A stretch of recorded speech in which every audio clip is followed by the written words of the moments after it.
Nag-trending na nga si Vice Ganda kanina and Billy Crawford dahil nga kanina sa It's Showtime kung saan ay nagiging emotional naman si Billy. At humingi ito ng patawaran kay Vice Ganda. 2 years ago na nga na hindi pagkakaunawaan ng dalawa. Sa source ng iba, ang reason ay dahil nga sa paglipat ni Billy sa ibang network. At dito, sinabi ni Billy na it really doesn't matter kung saan ka. Ang importante kasi lahat dito ay iisa lang naman na puso.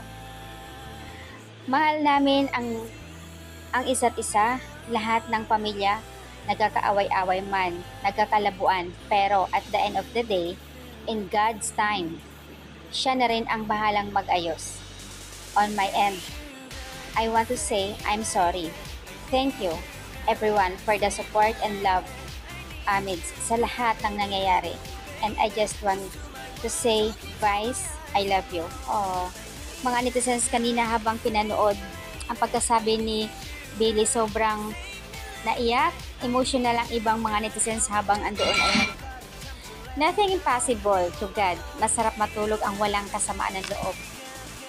Peace and mind. Sana bumalik na ayon sa iba. Wish lang nila na sana bumalik na si Billy sa It's Showtime. Miss na ng lahat. And why I'm emotional about this kanina and his apologize to is a very genuine to Vice Ganda. I know and they love each other. Napaiyak kami Billy kanina ha, praying for all the back It's Showtime. Good thing na nagkaayos na sila, super close nila dati.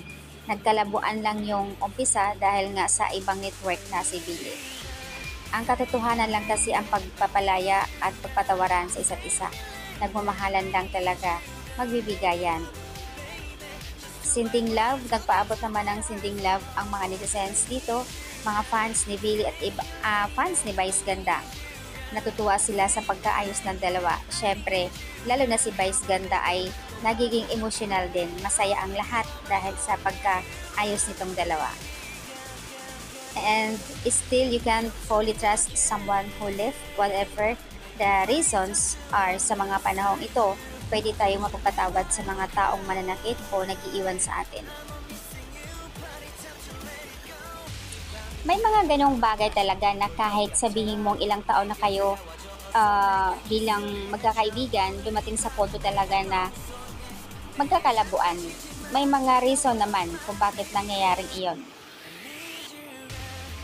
Sabi dito, nakakaiyak naman. Sana almost complete na sila.